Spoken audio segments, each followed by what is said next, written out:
Hello there, good people. Welcome to It's a Shaw Thing. I'm your host, Rob Shaw, here to talk a little fantasy football. One game already played out in the NFL, but we got plenty more coming your way. Here are some of the best matchups to concentrate on. We start off with Buffalo versus Tennessee. The Tennessee Titans are hot, and they should pick up their third win in a row this weekend and their third win of the season this weekend. Now, the Bills' defense isn't horrible, but Vince Young has been pretty much flawless so far. I like the odds of him passing for more than 150 yards. I like the chances of him rushing for more than 30 yards. So put that together, plus a touchdown and hopefully no interceptions, and all is well once again for Vince Young. Other guys to start, Chris Johnson, obviously. Next up, we turn to Kansas City versus the Oakland Raiders. Now, I know some people are excited about Darren McFadden returning, but let's first see how he's going to play out there. We're not sure if he's going to get the bulk of the carries. Remember, Justin Fargas, Michael Bush still in that scene, so be careful with all of the Raiders. As far as KC, Matt Castle's not a bad start. You could go ahead and put Dwayne Bowe out there. And Jamal Charles going against a very weak defense and no more Larry Johnson. So Jamal Charles splitting the backfield with Kobe Smith.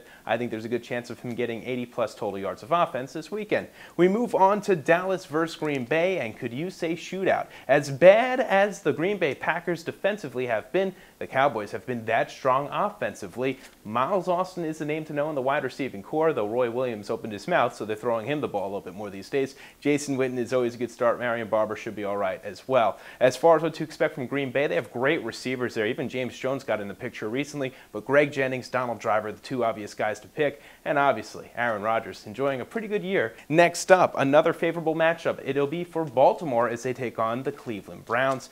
Great situation for Joe Flacco to regain his confidence after a couple of bad starts, so go ahead, put him in your lineup, but Ray Rice is the name to know. He's an elite fantasy player these days, and he should come up with huge numbers this weekend against a horrible Cleveland Browns team. And finally, we'll quickly mention the big matchup this weekend.